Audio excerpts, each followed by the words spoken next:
Hello दोस्तों, मैं जाकिर हुसैन आपकी क्लास में स्वागत करता हूं। आज एक बार फिर से हम अध्ययन करेंगे प्रकाश चैप्टर का। वीडियो नंबर 5 होगा। 4 पार्ट जो है कराए जा चुके हैं, बहुत ही बेहतरीन तरीके से आप समझ सकते हैं उसको। आज हम पढ़ेंगे प्रतिबिंब बनने के नियम। तो प्रतिबिंब बनने के क्या क्या नियम है, किरणों के जाने के नियम क्या है। तो देखिए, पहला नियम ये कहता है कि मुख्य अक्ष के समांतर चलने वाली प्रकाश की किरणें मुख्य अक्ष के समांतर चलने वाली प्रकाश की किरणें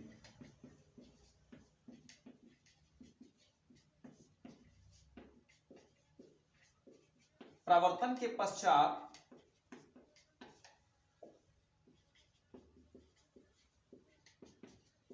मुख्य फोकस से होकर जाती है।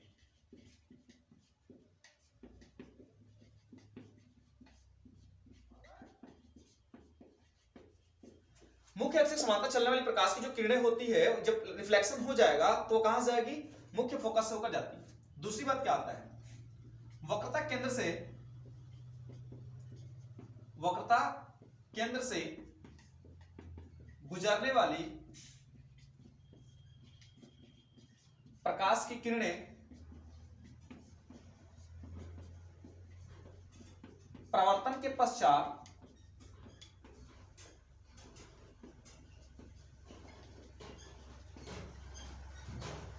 अपने मार्ग में वापस लौट जाती है। देखिए, दो नियम है कि पहला कह रहा है कि जब मुख्य अक्ष समांतर चलेगी प्रकाश की किरणें तो वह परावर्तन के पश्चात क्या होती है? मुख्य फोकस से होकर जाती है। और दूसरा नियम यह कहता है कि वक्रता केंद्र से चलने वाली प्रकाश की किरणें परावर्तन के पश्चात जो होती है अपने मार्ग में वापस लौट जाती है। तीसरी पॉइंट आप समझ सकते हैं कि वस्तु को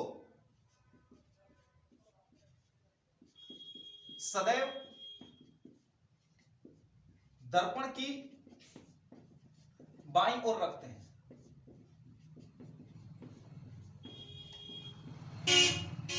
आइए हम देखते हैं उत्तल दर्पण द्वारा प्रतिबिंब का बनना।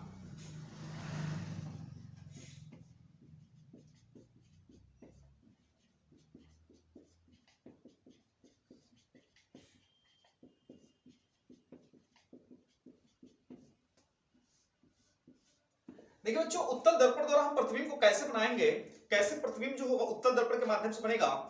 देखिए, हमने ले लिया एक ये दर्पण, या आपका उत्तल दर्पण हो गया, और इसको मैंने दबे हुए हिस्से को क्या कर दिया? पॉलिश कर दिया।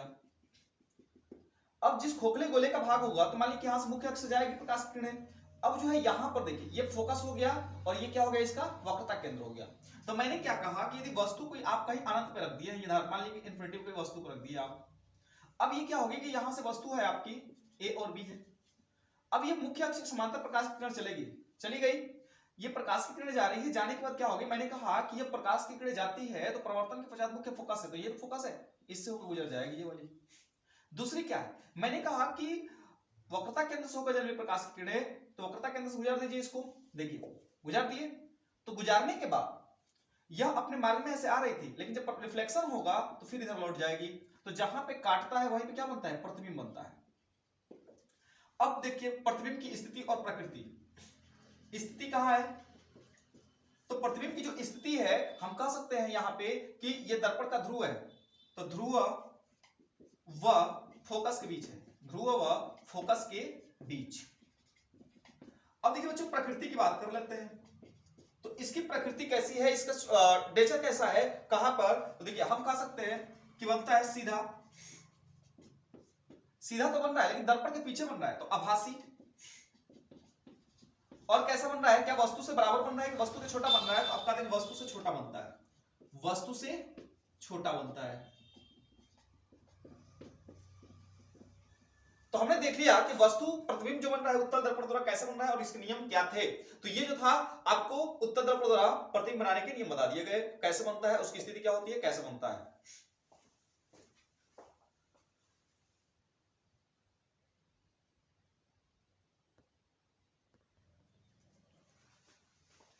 अब देखिए बच्चों, आप जो है इसका इस प्रश्न का जो है, इससे हम प्रश्नों से दर्पण से जो है दो प्रश्न निकाले हैं। आप जो है इसका जवाब कमेंट बॉक्स में देंगे। पहला का क्वेश्चन है किसी वस्तु का प्रतिबिंब सीधा आभासी और बराबर है तो दर्पण होगी। दूसरी कह रहा है कि किसी वस्तु का प्रतिबिंब सीधा आभासी वस्तु से बड़ा बनता है तो वह दर्पण क्या होगा। इन दोनों प्रश्नों का जवाब जो है कमेंट बॉक्स में देंगे। अब देखिए कि आभासी के शर्त में, आभासी के शर्त में दर्पणों द्वारा प्रतिबिंब का बनना।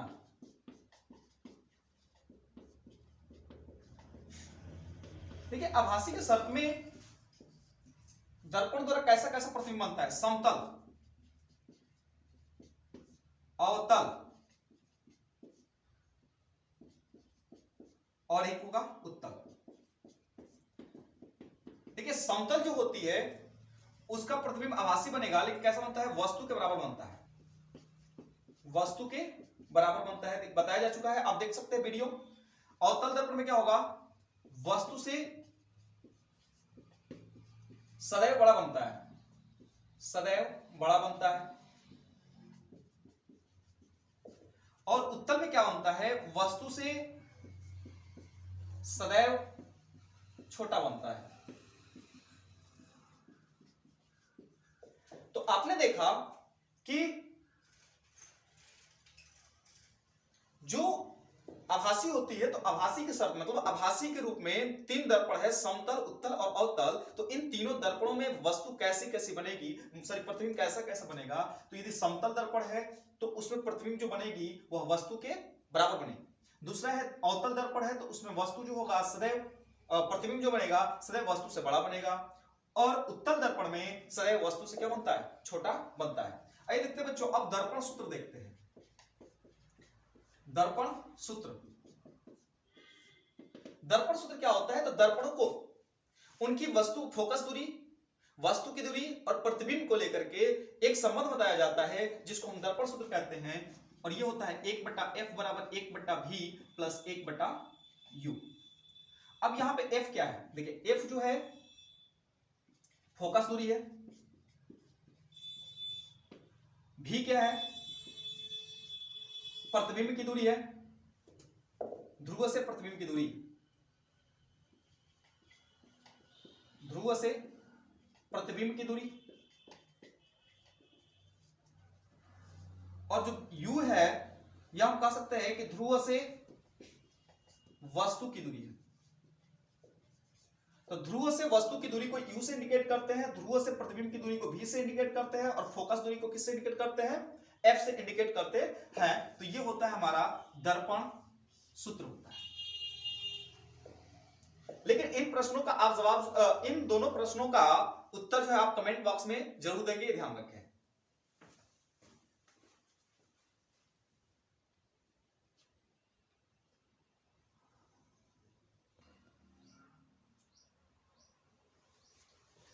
अब देखिए बच्चों, पढ़ेंगे हम लोग चिन्ह परिपाटी u v f के लिए, u v व f के लिए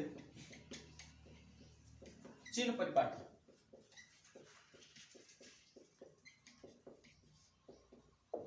u v f के लिए चिन्ह परिपाटी क्या होगी, देखिए यहां पे आप कोऑर्डिनेटर पढ़े होंगे, चतुर्थांश। आप जानते हैं कि क्या होती है, हमारी मिड पॉइंट होती है। ये सिर्फ दर्पण के लिए हम ध्रुव की बात करेंगे। तो यदि हम इधर से इधर की ओर जाएंगे तो पॉजिटिव होता है, और ऊपर की ओर जाते हैं तो क्या होता है, पॉजिटिव होता है। फिर उसके बाद देखिए ये ऊपर वाला हिस्सा क्या होता है, पॉजिटिव, और इधर आते हैं तो क्या होता है, ये वाला हिस्सा निगेटिव होता है। उसके बाद देखिए इधर नीचे की ओर जाएंगे तो ये निगेटिव होता है, और ये वाला हिस्सा क्या होता है, पॉजिटिव होता है। दूसरी बात क्या होगी कि यदि हम इधर आते हैं तो ये निगेटिव, और ये वाला हिस्सा क्या होता है, पॉजिटिव होता है, सॉरी निगेटिव होता है। अब हमें इसमें देखना है कि चिन्ह परिपाटी के माध्यम से u v f की स्थिति जो होगी वह कब धनात्मक होगी और कब ऋणात्मक होगी। आइए देखते हैं बच्चों, देखिए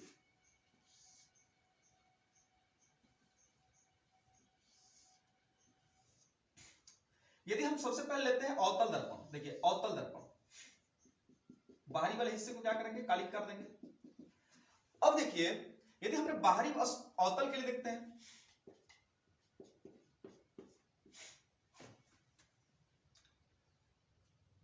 चलिए अवतल के लिए देख लेते हैं पहले।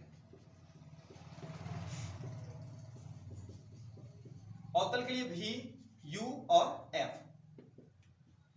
अब देखिए इसके समक्ष देखिए, मैंने कहा कि वस्तु को हमेशा कहां रखना है, दर्पण के सामने रखना है। तो भैया बताइए कि आप दर्पण के सामने खुद खड़े होंगे तो दर्पण के सामने कहां रखेंगे, इधर ये तो रखेंगे। अब मान लीजिए वस्तु को इधर आपने रख दिया तो दर्पण के सामने रखेंगे तो ये हमारा पोल है और ध्रुव है, तो ध्रुव से जब हम इधर आ रहे हैं और दर्पण तो ऊपर ही रख रहा है तो उस कंडीशन में क्या होगी, ऋणात्मक होगी। अर्थात अवतल दर्पण के लिए फोकस दूरी क्या होती है, सॉरी वस्तु की दूरी क्या होती है, ऋणात्मक होगी।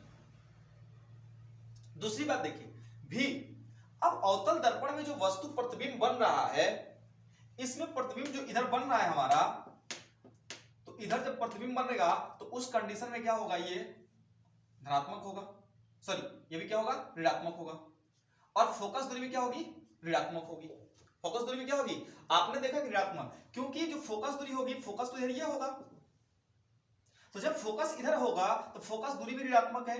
u की बात कर लेंगे तो u को दर्पण के सामने रखे हैं तो ये भी ऋणात्मक है। और v क्या है, तो v प्रतिबिंब इधर ही बन रहा है तो उसके लिए क्या होगा, ऋणात्मक होगा। लेकिन अवतल दर्पण में आभासी के लिए, ये तो वास्तविक के लिए हो गया, आभासी के लिए देख लीजिए। आभासी की बात करेंगे तो दर्पण जो होती है, जब आभासी बनता है तो दर्पण के पीछे बनती है, तो दर्पण की जब प्रतिबिंब पीछे बनता है तो उस कंडीशन में आभासी के लिए भी क्या हो जाएगा, पॉजिटिव हो जाएगा। अब देखते हैं नेक्स्ट हम इसके लिए उत्तल दर्पण के लिए।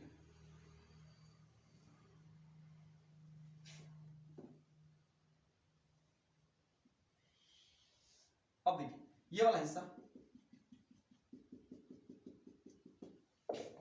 उत्तल दर्पण की बात कर लेंगे तो अभी भी हम वस्तु को कहां रख रहे हैं, हम उत्तल दर्पण के लिए देख लीजिए।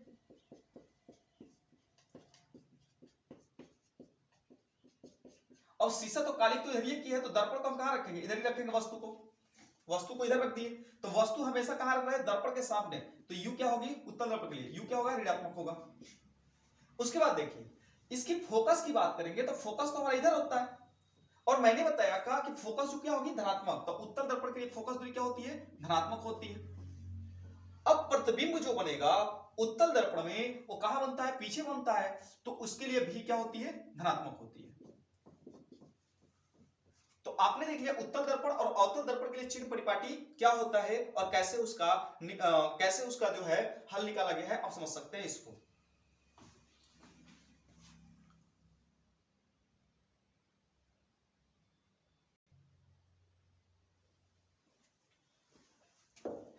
हाँ तो मैं बता दूं कि ये भी जो होता है, आपने देखा ये क्या होता है, धनात्मक होता है। तो चिन्ह परिपाटी भी समझ गए। अर्थात कहा जाए कि अवतल दर्पण में वस्तु से प्रतिबिंब की दूरी क्या क्या होती है, तो ऋणात्मक होती है। वस्तु की दूरी क्या होती है, ध्रुव से वस्तु की दूरी, ये भी ऋणात्मक होती है। फोकस दूरी क्या होती है, ये भी ऋणात्मक होती है। लेकिन आभासी में क्या होता है कि वस्तु की दूरी क्या होती है, सॉरी प्रतिबिंब की जो दूरी होती है ध्रुव से, वो धनात्मक होती है। अवतल दर्पण के लिए जो होगा, अवतल दर्पण सॉरी उत्तल दर्पण के लिए आपने देखा कि ध्रुव से वस्तु की दूरी ऋणात्मक होगी, फोकस दूरी धनात्मक होगी, और वेग जो उसका प्रतिबिंब बनेगा, इमेज जो बनेगा, वो भी क्या होता है, धनात्मक ही होता है, क्योंकि दर्पण के हमेशा पीछे बनता है, और दर्पण के पीछे बनेगा तो ये दूरी क्या होती है, धनात्मक होती है।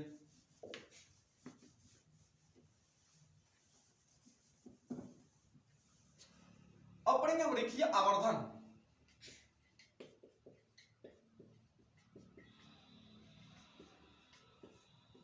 देखिए रेखीय आवर्धन होता क्या बच्चों, रेखीय आवर्धन का मतलब होता है कि किसी वस्तु को वास्तविकता से क्या होना, अधिक दिखाई देना। वास्तविकता क्या करना, अधिक दिखाई देना। तो जब वास्तविकता से अधिक दिखाई देती है बढ़ा चढ़ा करके, तो उसी को क्या कहते हैं, रेखीय आवर्धन कहते हैं। तो हम कह सकते हैं कि किसी वस्तु के प्रतिबिंब की लंबाई तथा वस्तु की लंबाई के अनुपात को, किसी वस्तु की प्रतिबिंब की लंबाई तथा वस्तु के लंबाई के अनुपात को रेखीय आवर्धन कहते हैं।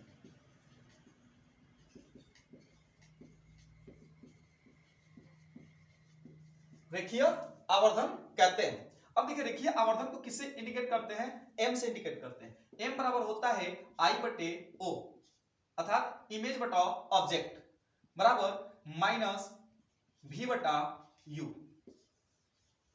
अब इसकी यूनिट की बात कर लेंगे, मात्रक की बात कर लेते हैं। देखिए बच्चों मात्रक, अब चूंकि इमेज प्रतिबिंब की लंबाई जो भी होगी वो किस में होगी, मीटर में होगी, ऑब्जेक्ट की लंबाई भी क्या होगी, मीटर में होगी, तो कट करके क्या आएगा, कुछ नहीं आएगा, एक अंक आएगा, अर्थात हम कह सकते हैं कि इसका मात्रक नहीं होता है, मात्रक नहीं होता है। तो आपको बता दिया गया रेखीय आवर्धन भी क्या होती है।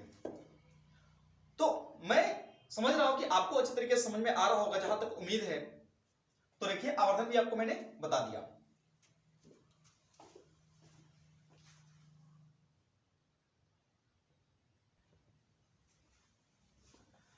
अब पढ़ेंगे बच्चों हम, अब तक हमने दर्पण पढ़ा दिए, दर्पण से प्रतिबिंब का बनने बता दिया, उत्तल अवतल सारी चीजें बता दिया। अब हम लास्ट में पढ़ते हैं दर्पण का उपयोग,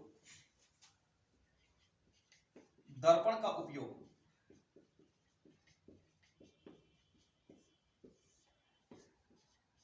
यूजेस ऑफ मिरर।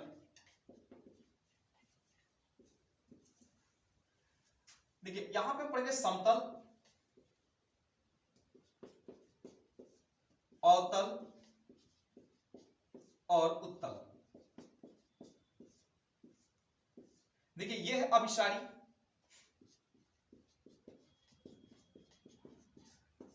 और यह है आपका अपसारी, और यह है आपका।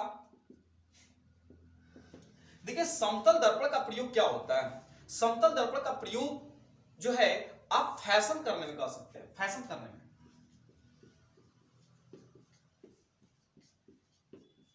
फैशन करने में काहे लिए होता है, क्योंकि इसकी वक्रता त्रिज्या जो होती है अनंत होती है।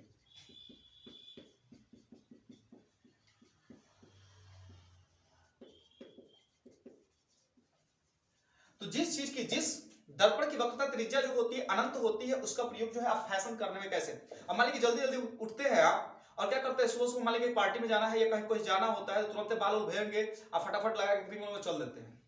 ज्यादातर औरतें करती है ये सब काम, नाना तो है ना उनको जल्दी।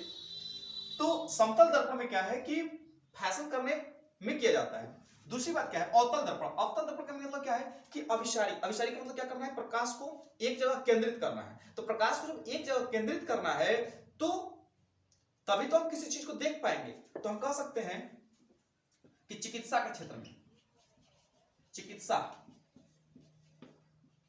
के क्षेत्र में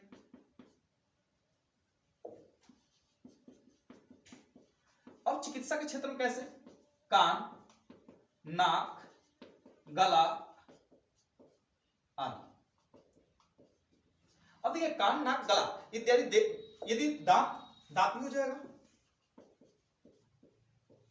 यदि कान, नाक, गला, दांत इत्यादि को देखना होता है तो आप समझ जाएंगे कि चिकित्सा के क्षेत्र में डॉक्टर क्या करता है, अवतल दर्पण का यूज करता है। क्योंकि जितने भी प्रकाश केंद्रित आएगी, जैसे मान लीजिए प्रकाश आ रही है और आने के बाद क्या हो जाएगी, एक जगह केंद्रित हो जाएगी, तो जब केंद्रित होगी तभी तो डॉक्टर उसको भली भांति देख पाएगा। तो इसीलिए जो होता है चिकित्सा के क्षेत्र में जो है आप दर्पण जो यूज करते हैं वह अवतल होता है। अब कान ही मान लीजिए प्रकाश लगा ही रहा है, अब प्रकाश पूरी तरह फैला दे रहा है, तो वैसे नहीं होगा। जब वहां पे केंद्रित होगा वहां पर क्या करेगा, चिकित्सा के क्षेत्र में जो होगा आपका अवतल दर्पण का ही यूज किया जाएगा।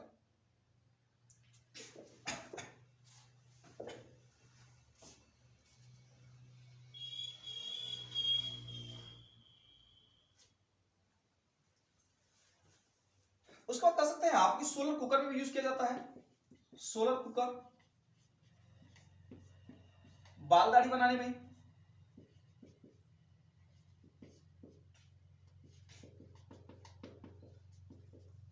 देखिए सोलर कुकर, अब जो सोलर कुकर होती है जो यूज किया जाता है, तो प्रकाश जितने भी आएगा उसको क्या करेगा, केंद्रित करेगा, और जब केंद्रित करके एक जगह एकत्र करेगा तभी उसको आसानी पूर्वक जो है आपको भोजन बना सकता है कुकर। अन्यथा जब प्रकाश की किरणों को फैला ही देगा तो उसके अंतर्गत जो होगी वह उसको हीट नहीं मिल पाएगा अच्छी तरीके से, वो भोजन नहीं बना पाएगा। इसलिए क्या करता है कि सोलर कुकर में भी जो हम अवतल दर्पण का यूज करते हैं, जो एक जगह प्रकाश को क्या करता है, केंद्रित करने का कार्य करता है। बाल दाढ़ी बनाते हैं, बाल दाढ़ी बना दिया, अब प्रकाश की किरणों को फैला देगा तो उन्होंने जो है बर्बा कैसे काटेगा। ये जो आपका हेयर कटिंग सैलून वाला है वो आपको बेहतर तरीके से जो है आपका जो है बाल या दाढ़ी बना नहीं सकता है। इसलिए क्या होता है कि इसके लिए यूज किया जाता है वो अवतल दर्पण का यूज किया जाता है। अब देखते हैं उत्तल दर्पण में। उत्तल दर्पण क्या होती है? अपसारी होती है। अपसारी का मतलब क्या होता है? फैलाना, प्रकाश की किरणों को क्या करना?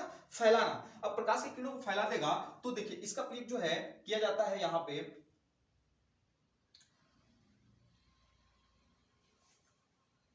वाहनों के साइड मिरर में, वाहनों के साइड मिरर में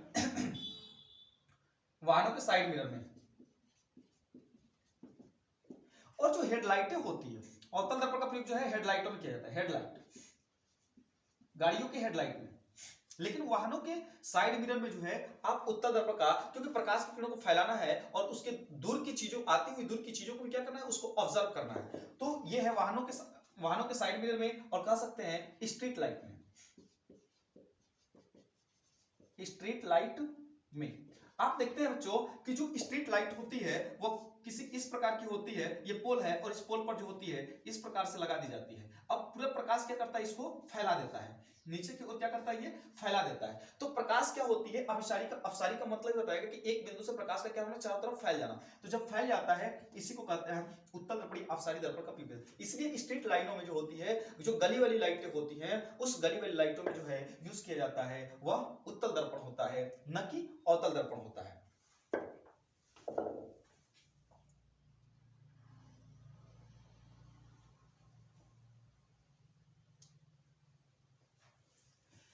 उसके बाद देख लीजिए बच्चों, एक और चीज आती है कि सर्च लाइट। यहां पे हम कह सकते हैं कि जो सर्च लाइट होती है, सर्च लाइट